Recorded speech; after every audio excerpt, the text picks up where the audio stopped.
नमस्कार दोस्तों, आपका स्वागत है आपके अपने YouTube channel all in one पर। आज हम हरियाणा के इतिहास के बारे में पढ़ेंगे और उसमें हम चैप्टर लेंगे गणराज्य काल। गणराज्य काल का योद्धक काल भी कराया जाएगा इसमें। और HSSC इस चैप्टर में से एक या दो क्वेश्चन जरूर पूछता है। ये वीडियो पूरी देखने के बाद में आपको गणराज्य काल से संबंधित या योद्धे काल से संबंधित कोई भी क्वेश्चन आपका नहीं रहेगा, सब डाउट आपके क्लियर हो जाएंगे। तो आप शुरू से लेकर लास्ट तक वीडियो को बिना स्किप किए ये वीडियो देखिए। तो अब हम देखते हैं भाई गणराज्य काल। सबसे पहला ही क्वेश्चन ये उठता है कि गणराज्य होता क्या है। गणराज्य, गण मैंने लोग होते हैं, राज्य मैंने लोगों का राज्य। किसी राज्य का प्रमुख लोगों के द्वारा चुना जाए उसे गणराज्य कहते हैं भाई। जैसे भारत है, भारत में भारत का मुखिया कौन चुनते हैं? भारत के लोग चुनते हैं। वो प्रत्यक्ष या प्रत्यक्ष जो भी हम प्रणाली अपनाते हैं उस तरीके से ये भारत एक गणराज्य कहलाता है, क्योंकि हम भारत के मुखिया को चुनते हैं, खुद भारत के लोग चुनते हैं। एक होता है राजतंत्र, जहाँ राजा का बेटा ही राजा बनेगा उसको बोलते हैं राजतंत्र। लेकिन लोगों द्वारा जब चुनकर उसे राज्य का मुखिया बनता है उसको बोलते हैं गणराज्य। जैसे राजतंत्र में क्या होता है, जैसे मुगल साम्राज्य में था, बाबर का बेटा हुमायूं, हुमायूं का बेटा अकबर, अकबर का बेटा शाहजहां, और आगे इसी तरह चलता गया। तो वो था राजतंत्र, राजा का बेटा राजा बनना। लेकिन जब लोग अपने राजा को चुनते हैं, अपने मुखिया को चुनते हैं, तो उसको बोलते हैं गणराज्य काल। पांडव, जैसे ही पांडव सत्ता के कमजोर हो जाने के बाद हरियाणा में कई गणतांत्रिक राज्यों का विभाजित हो गया, कई गणतांत्रिक राज्यों में विभाजित हो गया भाई। यूनानी इतिहासकार एरिन के अनुसार सिकंदर के आक्रमण के समय भी ऐसी व्यवस्था थी। यानी हरियाणा में प्राचीन काल से ही गणराज्य काल की व्यवस्था थी भाई। महाभारत काल के युद्ध की समाप्ति के बाद और मौर्य साम्राज्य की समाप्ति के बाद, यानी मौर्य साम्राज्य था भाई 324 ईस्वी पूर्व से 232 ईस्वी पूर्व मौर्य साम्राज्य था। उसके बाद मौर्य साम्राज्य का समाप्त हो गया और उसके बाद और गुप्त साम्राज्य के जो बीच का काल है उसको गणराज्य काल कहा जाता है भाई। लगभग आज से 2000 साल पहले हरियाणा के अंदर लोकतांत्रिक तरीके से लोग अपने शासक को चुनते थे, और हरियाणा के अंदर भी गणराज्य 4 भागों में बंटा हुआ था। हरियाणा गणराज्य में बंटा हुआ था और वे 4 भागों में बंटा हुआ था। और इस तरीके से हरियाणा में गणराज्यों का उदय हुआ। एक गणराज्य में कई छोटे छोटे कबीले, टोली, कुल शामिल होते हैं भाई। वे अपने छोटे लेवल पर अपने मुखिया का चुनाव करते हैं और फिर वे छोटे मुखिया ही आपस में सहमति बनाकर अपने बड़े मुखिया का चुनाव करते हैं, और वे बड़े मुखिया ही एक गणराज्य का मुखिया कहलाता है। और इस तरह हरियाणा में 4 गणराज्य का उदय हुआ था भाई। पहला एक था कुणिद गणराज्य, अगर गणराज्य, अर्जुनानी गणराज्य और योद्धे गणराज्य। इन 4 ये गणराज्यों का उदय हरियाणा में हुआ है भाई। ये 4 गणराज्य कहाँ कहाँ फैले हुए हैं हरियाणा में, ये देख लेते हैं भाई। सबसे पहले लेते हैं कुणिद गणराज्य को। कुणिद गणराज्य अम्बाड़ा और अम्बाड़ा के आसपास का क्षेत्र था, वहाँ पर कुणिद गणराज्य था। फिर आता है अगर गणराज्य। अगर गणराज्य हिसार और हिसार के आसपास का क्षेत्र को अगर गणराज्य कहा जाता था, और अगरवा इसकी राजधानी होती थी भाई। अर्जुनानी गणराज्य ये महेंद्रगढ़, रेवाड़ी और अलवर और पंजाब, ये राजस्थान का साथ लगता हुआ इलाका यानी दक्षिण भारत, यहाँ इस इलाके में अगर गणराज्य फैला हुआ था। और जो बाकी बच गया हरियाणा का पूरा ये जो भी एरिया, उसको में पूरे में योद्धे गणराज्य था भाई। और योद्धे गणराज्य सबसे बड़ा गणराज्य कहलाया भाई। सबसे बड़ा गणराज्य और शक्तिशाली गणराज्य भी योद्धे गणराज्य कहलाया। तो अब हम योद्धे गणराज्य के बारे में पढ़ेंगे भाई। सबसे पहले तो अब हम योद्धे गणराज्य के बारे में पढ़ रहे हैं भाई। योद्धे गणराज्य का जिक्र महाभारत, पाणिनि की अष्टधाई, रुद्रदमन के शिलालेख और समुद्रगुप्त के इलाहाबाद स्तंभ लेख तथा बौद्ध धर्म में मिलता है भाई। और ये महाभारत में भाई 18 अध्याय होते हैं और इन अध्यायों को ही पर्व बोला जाता है। तो सबसे पहला जहाँ ये योद्धाओं के बारे में पता चलता है, द्रोण पर्व में पता चलता है भाई। द्रोण पर्व में बताया गया है कि पांडवों में सबसे बड़े युधिष्ठिर हैं, उनके बड़े बेटे थे योद्धे, और उन्हीं के नाम से ही योद्धे गणराज्य का विस्तार हुआ भाई। उन्हीं को योद्धे बोला जाता है। लेकिन कुछ विद्वानों का अलग अलग मत भी है भाई। किसी ने बताया योद्धे कन्या से विवाह, युधिष्ठिर ने योद्धे कन्या से विवाह किया और उनकी संतान आगे कल जाके योद्धे कहलाई। एक ही राजा था ययाति, राजा उस ययाति राजा का पुत्र था अनु, और अनु के 11वीं पीढ़ी में राजा हुए योद्धे, और वहाँ से इन योद्धाओं का मान ले ये राज्य फैला भाई, राज्य उत्पन्न हुआ। तो सभी विद्वानों को अलग अलग मत है भाई, और कुछ इतिहासकार इनको इंडो ईरानी कबीला भी कह चुके हैं, कह चुके हैं। और HSC से भी ये पूछ सके अभी इंडो ईरानी कबीला कैसे कहते हैं, तो योद्धाओं को इंडो ईरानी कबीला कहा है। तो अगरवा, अम्बाड़ा, महेंद्रगढ़ क्षेत्र को छोड़कर समस्त हरियाणा में जो फैला हुआ था वो था योद्धे गणराज्य। अब योद्धाओं की राजधानी है वही नौरंगाबाद, बामला, भिवानी क्षेत्र में, और प्राचीन समय में इसको प्रकृतनाक भी बोला जाता है भाई, प्रकृतनाक बोला जाता है। प्रकृत का मतलब होता है भाई राजधानी।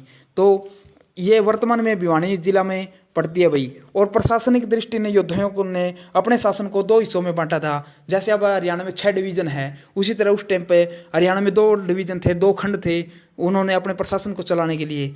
एक था रोहतक, दूसरा सिरसा। और AS अल्तेसर के अनुसार योद्धे की राजधानी रोहतक थी भाई। AS अल्तेसर कौन थे? अनंत सदाशिव अल्तेसर। ये इतिहासकार बताते हैं कि उनकी राजधानी रोहतक थी। रोहतक योद्धे का वर्णन महाभारत के विराट पर्व, सभा पर्व, द्रोण पर्व नामक अध्याय में मिलता है। इनके समय में हरियाणा को बौद्धान्य नामक प्रदेश से भी जाना जाता है, क्योंकि ये महाभारत के समकालीन था वही। और महाभारत काल में भी हरियाणा को बौद्धान्य नामक क्षेत्र के नाम से जाना जाता है, और योद्धाओं के इसको भी बौद्धान्य नामक प्रदेश से जाना जाता है वही। यहाँ अनंत सदाशिव अल्तेसर ने योद्धाओं की राजधानी को रोहतक बताया भाई। इसी तरह अग्रवा अभिलेख है, उसमें भी रोहतक को इनकी राजधानी बताया है, और उस अभिलेख में इनको लड़ाकू जाति भी बोला गया भाई। और इनका ये राजधानी होने का कारण भी ये रहा है भाई, ये रोहतक में और औरंगाबाद में इनकी टकसालें मिली हैं। टकसाल क्या होती है भाई? जहाँ पर मोरे बनाई जाती हैं ना, वो उस स्थान को टकसाल कहते हैं। और सांचे भी मिले हैं। जो रोहतक में जहाँ टकसाल थी वहाँ 8 मुद्राएं एक साथ बनती थी भाई, और जो औरंगाबाद थी वहाँ 15 मुद्राएं एक साथ बनती थी। खोखरा कोट रोहतक में भी इंडो आर्यिक शासक के सिक्के मिले हैं भाई। और ये HSC पूछ भी चुके हैं भाई खोखरा कोट कहाँ है, तो खोखरा कोट रोहतक में है।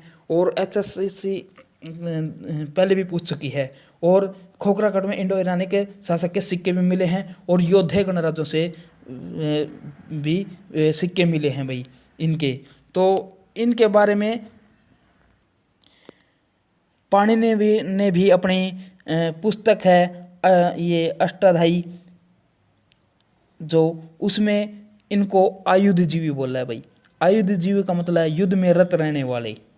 आयुधजीवी का मतलब युद्ध में रत रहना। आयुध का अर्थ है हथियार, यानी हथियार के बल पे जाता रहते थे भाई ये, और हथियारों के ऊपर जीवित रहने वाले, युद्ध के लिए तत्पर रहते थे।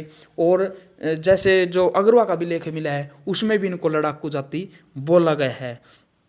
तो महाभारत के सभा पर्व के नुकुल दिग्विजय खंड के अनुसार नुकुल ने इस क्षेत्र पर आक्रमण कर उसे जीत लिया था।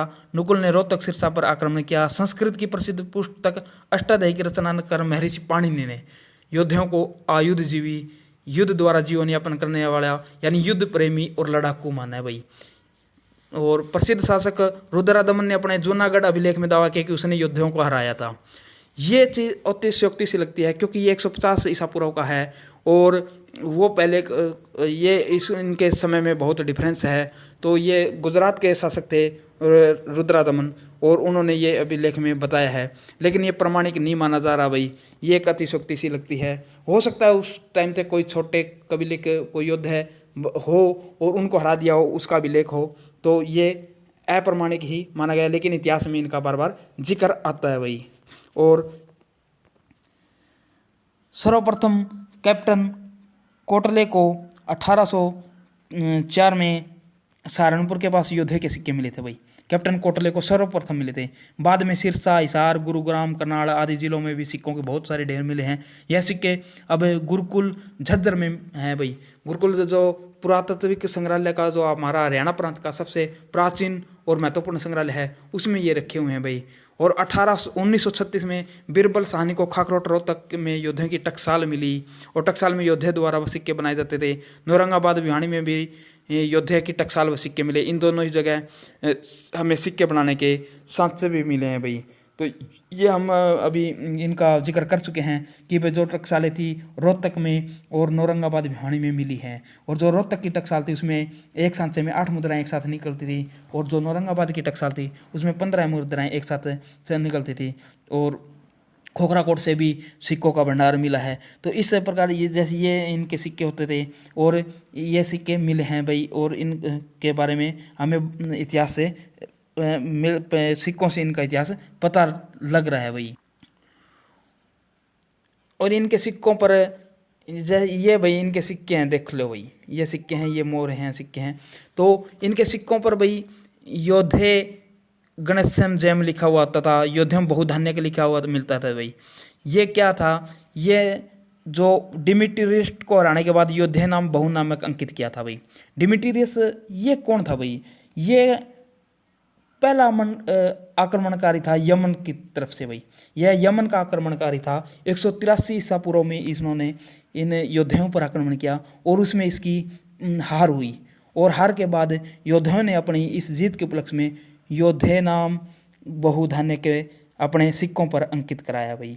और ये योद्धे नाम गणेशम जैम, योद्धे नाम गणेशम जैम ये भी अंकित कराया। ये कब कराया भाई? ये कुषाण शासक था वासुदेव, उसको हराने के उपलक्ष्य में इन्होंने ये कराया।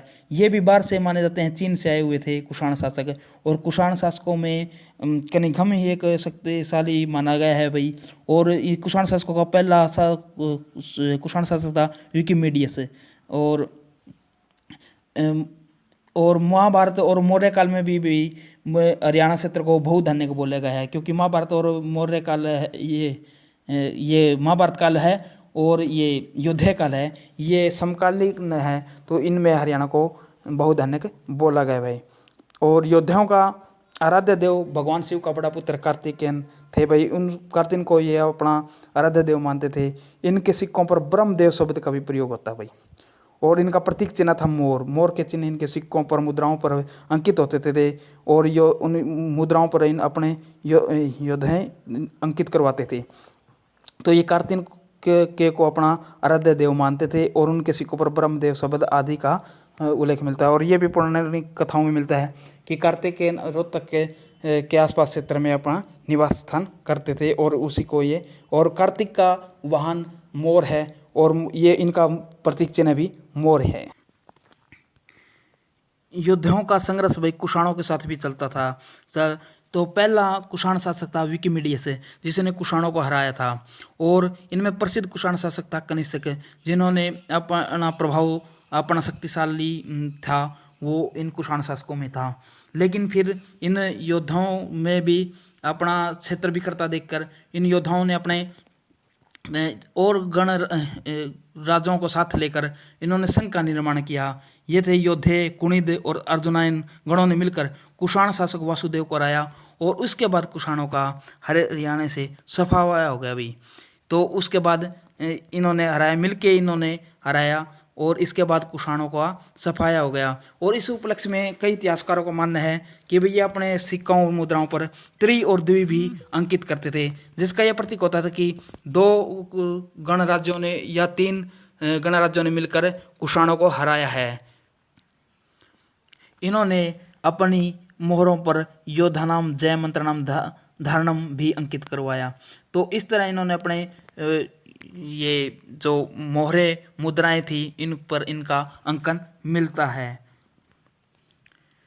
4वीं शताब्दी में भारत का नेपोलियन जिसे कहते हैं गुप्त सम्राट समुद्रगुप्त के द्वारा ये पराजित होते हैं और योद्धों ने अपनी स्वतंत्रता को खो दिया। यानी समुद्र के दरबारी कवि हरिसेन से पता चलता है कि इनकी सत्ता इतनी कमज़ोर हो गई कि इनका क्षेत्र गुप्त साम्राज्य में शामिल हो गया और योद्धाओं का पतन हो गया। ये भारत का नेपोलियन समुद्रगुप्त है। इसी कोई धर्म प्रचारक बंधु और कविराज आदि उपाधि से इनको जाना जाता है। ये 4वीं शताब्दी में इनके परशु प्रकार का एक सोने का सिक्का भी मिलता है। वो कहाँ से मिला भाई? हरियाणा के मित्तथल से। HSS ने ये क्वेश्चन पूछा भी है। तो ये इस तरह ये हरियाणा से इन योद्धे गणराज्य का पतन हो गया। और अब एक बार फिर रिवीजन कर लेते हैं इसके बारे में, योद्धे गणराज्य के बारे में। तो एक बार फिर देख लेते हैं भाई। योद्धे गणराज्य हरियाणा के चारों गणराज्यों से सबसे बड़ा था भाई। इसका महाभारत के द्रोण पर्व में वर्णन मिलता है कि ये युधिष्ठिर के सबसे बड़े पुत्र योद्धे के नाम से ये आगे चला भाई। और कुछ विद्वानों का मत है कि योद्धे करने से युधिष्ठिर ने ब्याह किया और उसकी संतानें योद्धे कहलाई। और ययाति एक और भी है प्रचलन भाई। ययाति एक राजा था, उसका पुत्र था अनु, और अनु के पीढ़ी में 11वें नंबर पर जो राजा योद्धे था उसके नाम से भी ये आगे चल के योद्धे कहलाए और वो था। और कुछ इतिहासकार इन्हें इंडो ईरानी कबीला भी मानते हैं। और इनकी राजधानी है नौरंगाबाद, बामला भिवानी ये डिस्ट्रिक्ट में है जो। लेकिन कुछ इतिहासकार AS अल्तेकर इसकी राजधानी रोहतक मानते हैं। और जो अग्रवाल से अभिलेख मिला है उसमें भी इनकी राजधानी को रोहतक दर्शाया गया है। और उस अभिलेख में इनको एक लड़ाकू जाति भी कहा गया है। और जो पाणिनि है, जो संस्कृत की अष्टाध्यायी के रचयिता हैं, उन्होंने भी इनको आयुधजीवी कहा है। आयुधजीवी का मतलब है युद्ध में रत रहने वाले, युद्ध में लड़ने वाले।